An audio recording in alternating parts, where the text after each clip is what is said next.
Mi socio me humilló en el hospital de mi hijo y me obligó a regalarle mi empresa, asegurando que un empleado mediocre como yo jamás estaría a su nivel.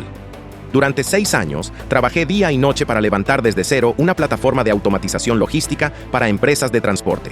Yo era el cerebro técnico, el que programaba cada línea de código, el que solucionaba las caídas del sistema a las 3 de la mañana y el que mantenía la infraestructura corriendo a la perfección. Mi socio, un tipo llamado Rodrigo, que venía de una familia con dinero, se encargaba de las relaciones públicas y las ventas. Al principio todo parecía marchar bien, pero la avaricia de Rodrigo mostró su peor cara hace unos meses, justo cuando mi vida personal se convirtió en una pesadilla. A mi hijo de 5 años le diagnosticaron una afección médica grave que requería una cirugía de emergencia y semanas de hospitalización en una clínica privada. Los gastos médicos se dispararon a niveles astronómicos y el seguro comenzó a poner trabas con las coberturas. Desesperado y con la cabeza metida en el hospital, le pedí a Rodrigo un adelanto de los dividendos de la empresa. En lugar de apoyarme como el amigo que decía ser, Rodrigo vio mi vulnerabilidad como la oportunidad perfecta para darme un golpe de estado corporativo. Con una frialdad matemática, me citó en la cafetería del hospital y me puso un contrato de cesión de derechos sobre la mesa.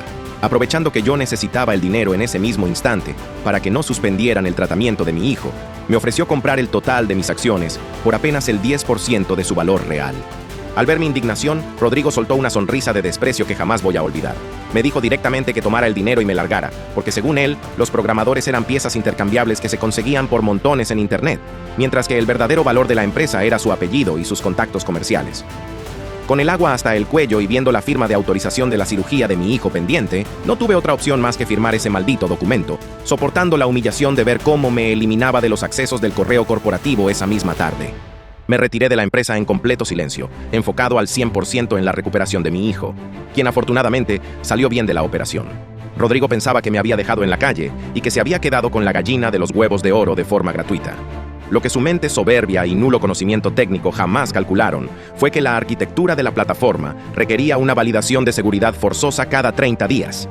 El núcleo del software estaba conectado a un servidor privado que yo pagaba de mi propio bolsillo, y la clave de encriptación que permitía a los camiones de los clientes rastrear sus rutas estaba programada para expirar el próximo lunes a las 8 de la mañana. Sin mi acceso manual, el sistema entero simplemente se congelaría. La primera señal de que el imperio de Rodrigo empezaba a agrietarse me llegó el jueves por la tarde. Uno de los ingenieros de soporte técnico, un muchacho al que yo mismo había contratado y entrenado, me marcó desde su celular personal bastante asustado. Me contó que Rodrigo había entrado a la oficina de desarrollo como si fuera el dueño del mundo, exigiendo que eliminaran mi nombre de todos los créditos del software y ordenando una migración masiva de los servidores hacia una infraestructura más barata para optimizar costos. El muy imbécil pensaba que mantener una plataforma de rastreo en tiempo real para más de 200 camiones era lo mismo que administrar una página de Facebook. El problema principal para Rodrigo arrancó cuando intentó cerrar un contrato pesado con una de las empresas de transporte más grandes de Monterrey. Los directores de esa corporación no eran ningunos novatos. Antes de soltar el primer pago, exigieron una auditoría técnica del código y la firma de un acuerdo de confidencialidad y propiedad intelectual que garantizara que el software no se iba a caer a mitad de una ruta. Como Rodrigo no sabía distinguir entre una línea de código y un archivo de Word, mandó a su nuevo director de tecnología, un pariente suyo que cobraba una fortuna pero que no sabía programar ni un temporizador, a dar la cara en la videollamada. Los clientes regios los barrieron en 5 minutos al darse cuenta de que ninguno de los dos entendía cómo funcionaba la encriptación de datos de la plataforma. Mientras ellos hacían el ridículo en las juntas corporativas, yo pasaba los días en el hospital junto a la cama de mi hijo, viendo cómo recuperaba el color en las mejillas y devoraba sus gelatinas. La operación había sido un éxito rotundo, y el dinero que Rodrigo me había dado por mis acciones, aunque era una miseria comparado con el valor real de la empresa, había alcanzado perfectamente para liquidar el deducible y asegurar los mejores medicamentos. Mi mente ya no estaba en el hospital. Estaba fija en la pantalla de mi laptop personal, donde monitoreaba el backend de la aplicación. Desde mi servidor privado, observaba cómo los servidores clonados que Rodrigo intentó levantar arrojaban miles de alertas de error por segundo. El sistema principal seguía corriendo solo porque la última clave de seguridad que yo había generado seguía activa. Yo tenía en mis manos los logs de acceso de cada cliente, las credenciales de la base de datos y la llave maestra del cifrado de rutas. No tenía prisa ni ganas de pelear en tribunales. El script de caducidad automática estaba programado de forma matemática y faltaban menos de 72 horas para que la soberbia de mi ex socio chocara de frente contra un muro digital. Parte 3 de 6. Para el viernes a mediodía, el corporativo ya era un auténtico nido de locos y el ambiente se respiraba completamente tenso. El ingeniero de soporte me volvió a buscar, esta vez casi textualmente miado de la risa por el teléfono, para contarme el tremendo espectáculo que se estaba viviendo en las oficinas centrales. Resulta que Rodrigo se había puesto como pinche energúmeno a mitad del pasillo principal, gritando como loco y azotando las carpetas contra los escritorios porque el negocio se le estaba saliendo de las manos. 3 de nuestros clientes más pesados, de esos corporativos gigantescos que mueven carga refrigerada y mercancías de alto valor directo hacia la frontera con Estados Unidos, le metieron una cagada monumental por teléfono. Los directores de operaciones de esas empresas estaban furiosos porque la aplicación móvil de rastreo empezó a registrar un retraso de más de 15 minutos en la actualización de los mapas, lo que dejaba a los camiones completamente a ciegas en zonas de alto riesgo. Rodrigo, en su infinita ignorancia técnica y con esa arrogancia típica de niño rico que piensa que todo se soluciona tronando los dedos, descargó toda su frustración contra el equipo de sistemas. Los juntó a todos en la sala de juntas para llamarlos ineptos, pendejos y amenazarlos con correrlos a la calle sin un solo peso de liquidación, si no, arreglaban el maldito internet de la oficina en ese mismo instante. El muy imbécil ni siquiera alcanzaba a comprender que el retraso no tenía nada que ver con la conexión de la oficina, sino que los servidores clonados y corrientes que mandó levantar para ahorrarse unos pesos no aguantaban el flujo de peticiones HTTP que yo, por pura seguridad, había limitado meses atrás mediante un script de protección en el backend. Desesperado por detener las llamadas de reclamo, el Junior mandó traer de urgencia a un despacho de consultores externos, pagándoles una tarifa ridículamente alta para que metieran mano al código de la plataforma y forzaran el sistema a interactuar con sus nuevos servidores. Sin embargo, en cuanto los programadores externos abrieron la terminal de comandos, se toparon con pared. Al ver la arquitectura avanzada, las bases de datos relacionales y la estructura de encriptación que yo había diseñado minuciosamente, cruzaron los brazos y se echaron para atrás. Le dijeron de frente a Rodrigo que tocar ese código sin el desarrollador original era un suicidio digital y que, si intentaban alterarlo a la fuerza, existía el riesgo inminente de corromper toda la base de datos de los clientes y tumbar la plataforma de forma permanente. Por mi parte, esa misma tarde firmé el acta de alta médica de mi hijo en el hospital.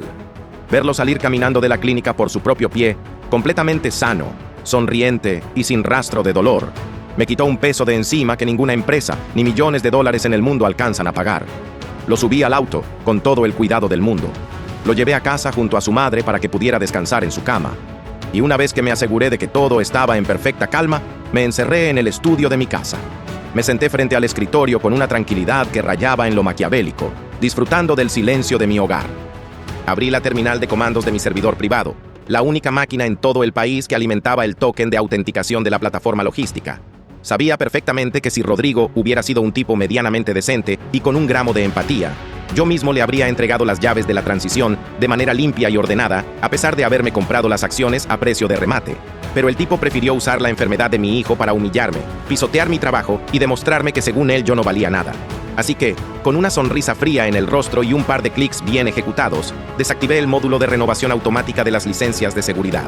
El reloj en la pantalla de mi laptop inició su cuenta regresiva final de 72 horas.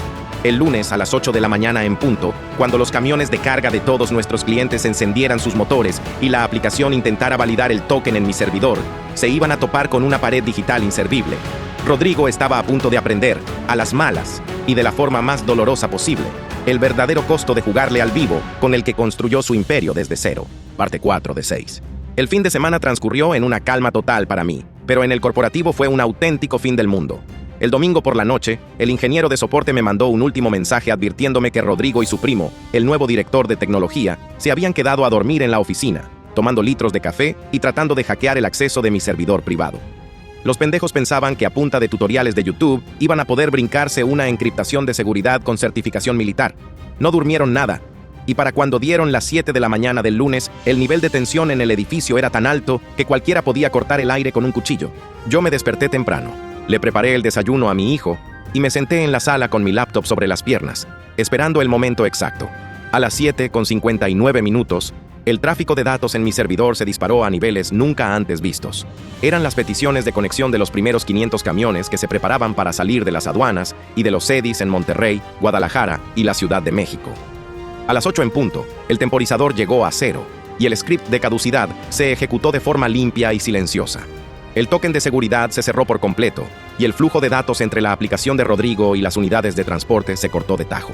La caída del sistema provocó un infarto operativo a nivel nacional en cuestión de segundos. Al no poder validar la clave de autenticación, La plataforma de Rodrigo expulsó a todos los usuarios del sistema, bloqueó las pantallas de los despachadores y dejó de emitir las alertas de salida de las unidades. Para los clientes, esto no era solo un fallo del sistema. Significaba tener millones de pesos en mercancía varados en las carreteras, sin saber si los choferes habían sido asaltados o si seguían su ruta. En menos de 10 minutos, el conmutador de la oficina de Rodrigo colapsó por completo debido a las llamadas histéricas de los gerentes de logística de las empresas más pesadas del país, quienes exigían una explicación inmediata bajo la amenaza de demandar por pérdidas millonarias. A las 8:15 de la mañana, mi teléfono personal comenzó a vibrar con una insistencia desesperada. El identificador de llamadas mostraba el número directo de Rodrigo. Dejé que el aparato sonara completo 3 veces, disfrutando de cada vibración mientras le daba un trago a mi café. Al cuarto intento, deslicé la pantalla y acepté la llamada sin decir una sola palabra. Del otro lado de la línea, la voz prepotente y sobrada del Junior con la que me había humillado en la cafetería del hospital había desaparecido por completo. En su lugar, escuché un tono jadeante, atropellado y lleno de un pánico absoluto. Héctor, contéstame, por favor. El sistema se cayó por completo a nivel nacional. Ninguna unidad puede reportar ruta y los clientes me están amenazando con rescindir los contratos hoy mismo. Dime qué carajos hiciste desde tu servidor y arréglalo ya. Te pago lo que quieras. Escuchar el llanto contenido y los tartamudeos de Rodrigo a través del altavoz de mi teléfono me dio una satisfacción 1000 veces más grande que cualquier bono anual. Al fondo de la llamada se alcanzaba a oír el desmadre total de la oficina. Los teléfonos del conmutador sonando al mismo tiempo como si fuera zona de guerra. Las secretarias gritando que la línea de Monterrey estaba saturada. Y su primo, el disquegenio de la tecnología, maldiciendo frente a los servidores porque las pantallas seguían congeladas en un código de error fatal. Héctor, cabrón, no te quedes callado por lo que más quieras, me suplicó Rodrigo con la voz completamente rota, despojado de toda esa mamonería de Junior con la que me había pisoteado una semana atrás. Te ofrezco una disculpa pública si quieres. Se me pasó la mano en el hospital, de verdad. Estaba presionado por los inversionistas. Pero necesito que entres al backend ahorita mismo y me levantes el sistema. Los de la empresa de logística de Laredo me acaban de decir que si para las 9 de la mañana los camiones no cruzan la aduana con el reporte de ruta, nos van a meter una demanda penal por incumplimiento de contrato que nos va a dejar en la quiebra. Te regreso tus acciones, te firmo el 40% de la empresa de nuevo, pero muévele a esa madre ya. Me acomodé en el sillón de la sala. Miré a mi hijo que jugaba tranquilamente en la alfombra y le respondí con la voz más pausada y cínica que pude articular. Buenos días, Rodrigo. Disculpa que no te pueda ayudar, pero según tus propias palabras frente a los médicos de la clínica, los programadores somos piezas intercambiables que se consiguen por montones en internet con un sueldo miserable.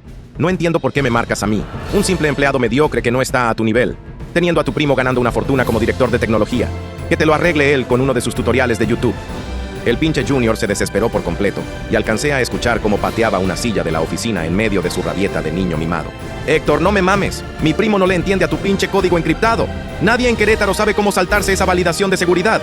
El abogado me acaba de decir que si el sistema no reacciona en media hora, los clientes van a ejecutar las cláusulas de rescisión inmediata y me van a congelar los activos de la empresa para cobrar los daños. Tú tienes la llave de esa mierda. No me puedes hacer esto. Le di un sorbo largo a mi café y sonreí frente a la pantalla de mi laptop, viendo cómo los logs de mi servidor privado registraban miles de intentos fallidos de hackeo por parte de su equipo de inútiles.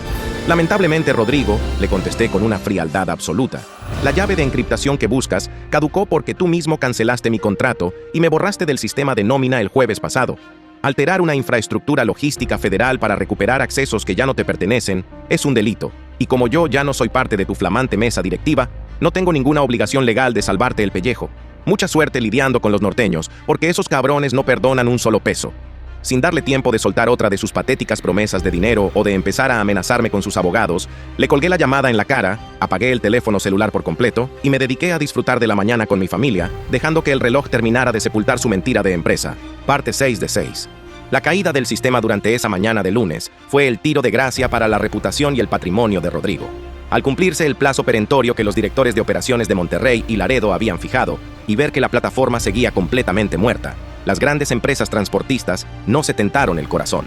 En menos de 48 horas, los departamentos legales de los 3 clientes más importantes del país rescindieron formalmente sus contratos por incumplimiento de servicio y dolo, procediendo a levantar demandas comerciales millonarias por pérdidas de mercancía y retrasos en las aduanas, solicitando además el embargo precautorio de las cuentas bancarias de la desarrolladora. La desbandada interna fue inmediata y devastadora. En cuanto el personal de soporte técnico y los pocos programadores decentes se dieron cuenta de que Rodrigo había congelado el negocio por su soberbia y que las cuentas de la empresa estaban congeladas por el juez, empacaron sus cosas y renunciaron en masa para evitar quedarse sin su quincena. El primo de Rodrigo, el flamante director de tecnología, que cobraba como genio de Silicon Valley, fue el primero en salir corriendo de la oficina en cuanto vio que las carpetas de investigación legal incluían los nombres de toda la mesa directiva por presunto fraude tecnológico corporativo, dejando al Junior completamente solo para dar la cara ante las demandas de los inversionistas de su propia familia. Hoy, un mes después de aquella humillación en la cafetería del hospital, la justicia poética puso a cada quien en el lugar que le correspondía.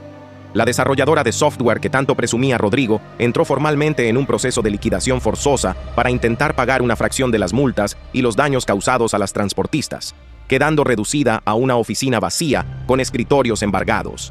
El papá de Rodrigo, harto de tener que usar el dinero y el apellido de la familia para rescatar a su hijo de demandas que amenazaban con meterlo a la cárcel por fraude fiscal y mercantil, le quitó la chequera de por vida, obligándolo a firmar la cesión de sus propiedades y dejándolo fuera de cualquier negocio familiar de Querétaro. Por mi parte, la vida se encargó de acomodar el tablero con una precisión impecable. Con la mente libre de deudas y mi hijo completamente recuperado corriendo por la casa, utilicé el dinero de la venta forzada de mis acciones para registrar de manera legal una nueva firma de arquitectura de software, patentando el núcleo del código de encriptación que yo mismo había construido desde cero. Los mismos clientes norteños que le metieron la demanda a Rodrigo, al enterarse de que yo era el verdadero cerebro técnico detrás de la plataforma, me buscaron de inmediato para financiar la infraestructura de mi nuevo proyecto y firmar contratos de exclusividad conmigo, triplicando mis ingresos anuales en cuestión de semanas. A veces, la venganza más contundente no requiere de gritos ni de demandas eternas en los juzgados. Simplemente consiste en apagar el interruptor, cruzarte de brazos y dejar que la soberbia de un pendejo se encargue de clausurar su propio imperio. Las empresas se levantan con talento y código real, y la superioridad con la que Rodrigo me miraba en el hospital ahora la puede ir a presumir gratis a la calle.